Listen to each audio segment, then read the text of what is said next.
All right, time is 9:06, and it's a special edition of Let's Talk this morning on 860 AM and 94.1 FM, WSBS, and WSBS.com. Of course, the new Halloween film is in theaters. It's been in theaters for a couple of weeks, and it's breaking all sorts of records. And on the phone with us this morning on Let's Talk, we are speaking with the Halloween 2018 film stunt performer, fight coordinator, and actress Marian Sing. And Marian, it's great to have you on the phone with us this morning and giving us a few moments of your time. It is so good to be with you this morning. Thank you so much for inviting me to talk on your show. Well, excellent. Well, Marian, of course, it's very exciting. I mean, Halloween is in theaters. You're in the movie. Tell us how you got, kind of your background, how you got interested in stunt performance and fight coordination, and how you got into the actress role and got involved with the movie.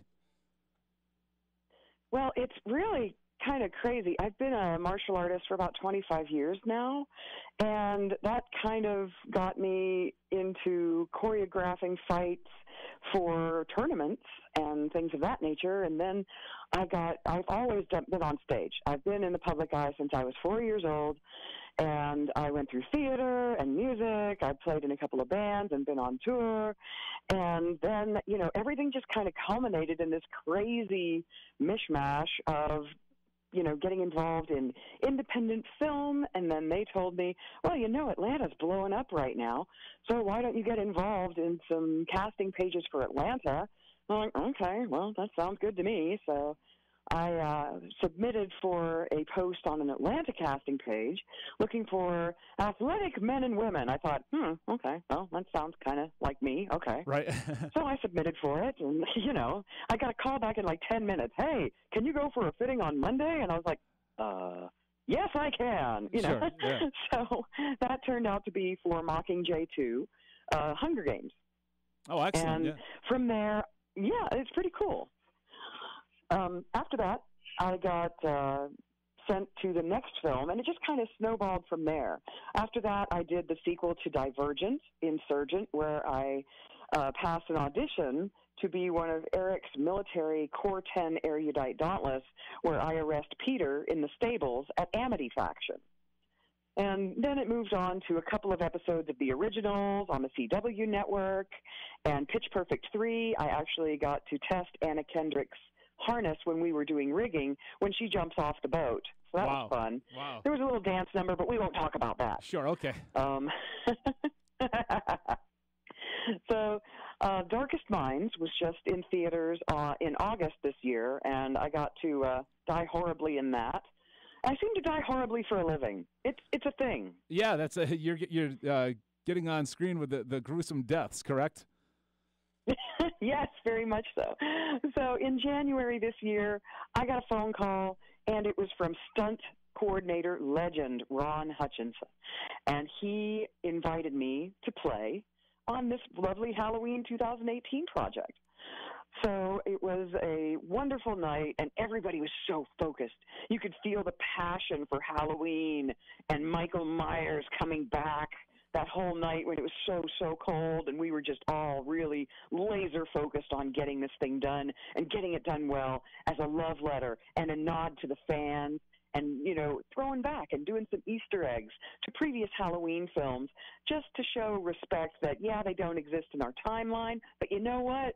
We really wanted to give a nod and a funny little thing to the fans so that when they see it, they'll go, hey, Halloween 4, hey, Halloween 2, hey. And it's just going to be a really cool experience for anybody that wants to go see the film that's seen others. And definitely when I saw your scene in the new Halloween movie, that exactly went into my mind. Hey, Halloween 2. And it was set up kind of like Halloween 2 with its own spin on it, I guess you would say. Yeah, you could say that. Yeah, we got Mrs. Elrod Point 2. Sure, yeah. Release 2.0. We've got, the walk around, the Steadicam shot, masterfully done by the film crew. David Gordon Green was a genius in his lighting and composition and his imagery and symbolism with Danny McBride.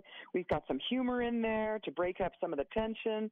It turns into more of a suspense thriller. Sure. And Jamie Lee Curtis's story of trauma and PTSD comes out in full force on how it affects her family and her daughter and granddaughter. And, I mean, it's just an all-around really cool movie. So even those who aren't fans of horror will enjoy this movie. I've had friends that went to go see it, and the thing that they told me afterwards was, you know what? This was really cool because it wasn't all bathed in blood and gore and raw, but it was a watchable, cool movie for all audiences. It is rated R, so, you know. Yeah, and that's true. You know. That's true to Halloween anyway. I mean, the first one that came out in '78, I don't think really had much of anything for blood in it. It was very, I think, before the whole kind of gore slasher thing took off in the early '80s. So it seems like it's kind of true to the original one. Very much so. It was the theater of the mind. That was what the cinematographer and the DP called it. It's the theater of the mind. Let yourself fill in the blanks, and it actually becomes more terrifying. Definitely. And, you know, you were talking about, we were talking a little bit about your scene, and I won't say, you know, how your scene ended, but I was waiting. You were talking about Easter eggs, and I was waiting for that when I recognized it as Halloween, too. I was waiting for, do you want mustard or mayonnaise on your sandwich? Exactly. You know, maybe if she wouldn't have made it so you could cut the sandwich in half, eat the whole thing, honey. Don't pull out the knife. Just saying. You know. So, and I've read too that you know, this Halloween. Now I read this a couple of days ago after it had been in theaters for 10 days. It's already the biggest slasher film in history of Hollywood. It dethroned the previous champion, the original Scream, which earned $103 million in theaters in 1996, and this one, so far as of up to a couple of days ago, had earned $126.7 million. So I mean, what is that like being in, you know, the biggest slasher film in history of Hollywood, in Hollywood, you know, having a part in that and in being involved with that? You know, this has been a crazy, amazing, wild ride so far. And for my very small contribution doing that one scene, I just feel like the Halloween fans are absolutely amazing. They're welcoming, and they're like, no, you were my favorite death. And I'm like, thank you. You know, you don't know how to take that. Yeah. But it is an amazing franchise to make $77.5 million in the first weekend. Right. I know. Breaking records for box office. You know, for a horror movie with a female lead, let alone a female lead over 55 with Jamie Lee Curtis. Sure. I mean, it's been absolutely a shocker, but I have to tell you, when this came about and nobody knew, is it going to be, you know, is it going to be honest and sincere to the Halloween fans, to the franchise, to what it has been in the past, and not turn it into a money grab or anything like that. This is a sincere effort by people who love the franchise to create a truly awesome experience for a viewer that loves the franchise and that loves Halloween and that loves Michael Myers, and the new Michael Myers, James Jude Courtney, knocks it out of the park. Go see it. You're going to love it because he studied the movement of cats. Right, yeah. His cat in coming up with the Michael Myers movement characteristics. And Nick Castle had a cameo in this. He was in the mirror on the upstairs floor when Jamie Lee Curtis shoots out the mirror. There you go, fans. That is Nick Castle. He did the breathing on this film, and he participated. John Carpenter came in, super awesome new score. You know, it echoes back to the original score, and we have elements in this, especially in one of the pieces that is brand new. I think it harkens back to Jimmy Page playing the guitar with a violin bow, and that's what they used. And, dude, you have not heard anything like that theme before. It's amazing.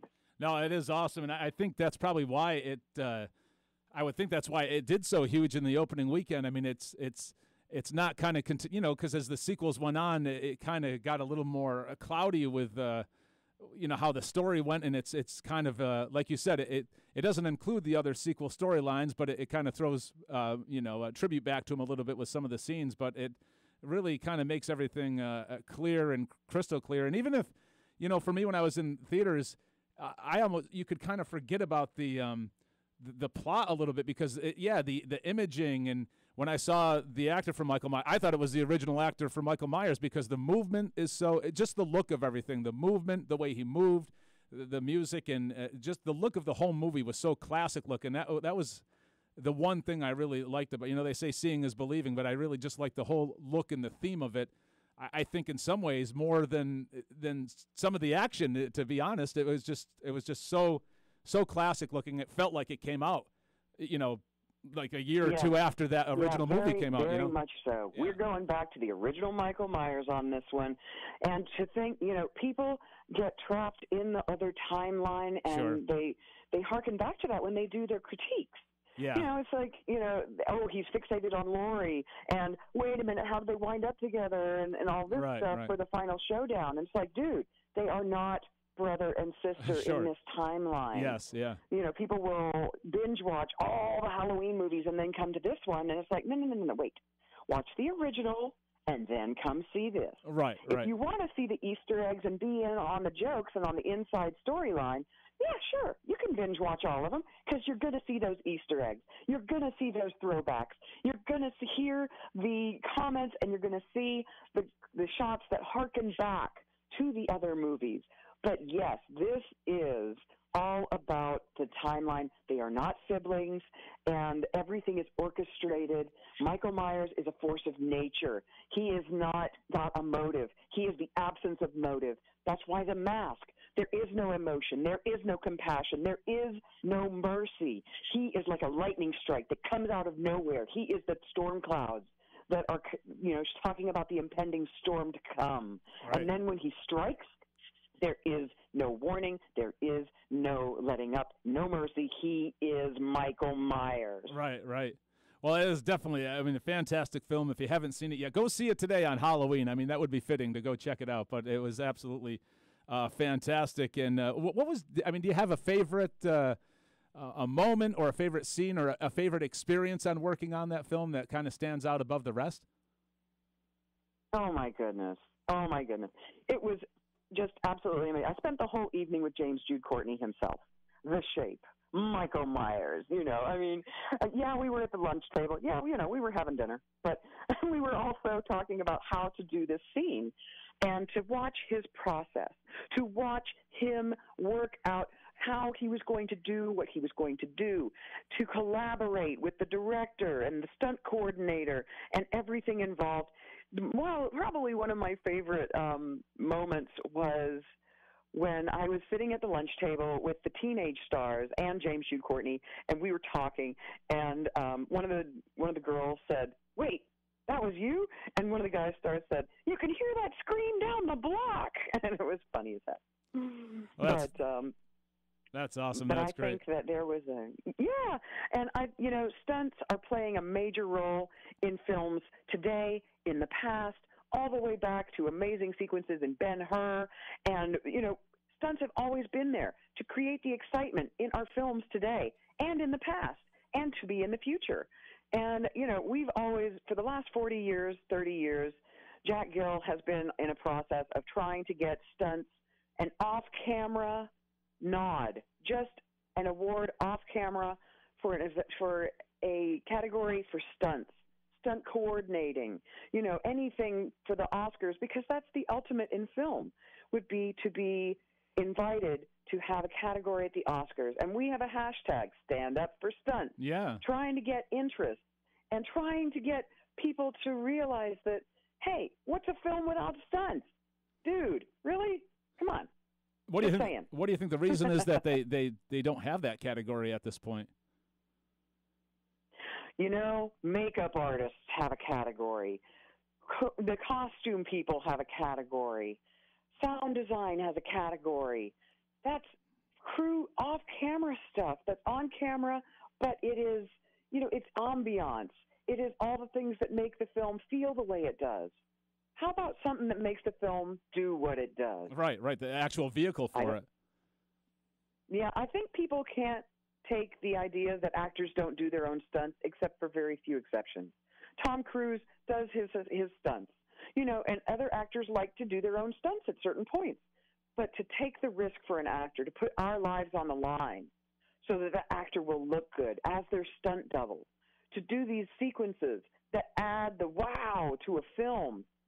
I think it's time. Yeah. We aren't asking to be on camera in the Oscars. We know it's long enough already. We know the show goes on forever. But to be off camera in a ballroom somewhere and get our statue, dude, seriously, it's time. Right, yeah, definitely. Well, stand up for stunts for sure.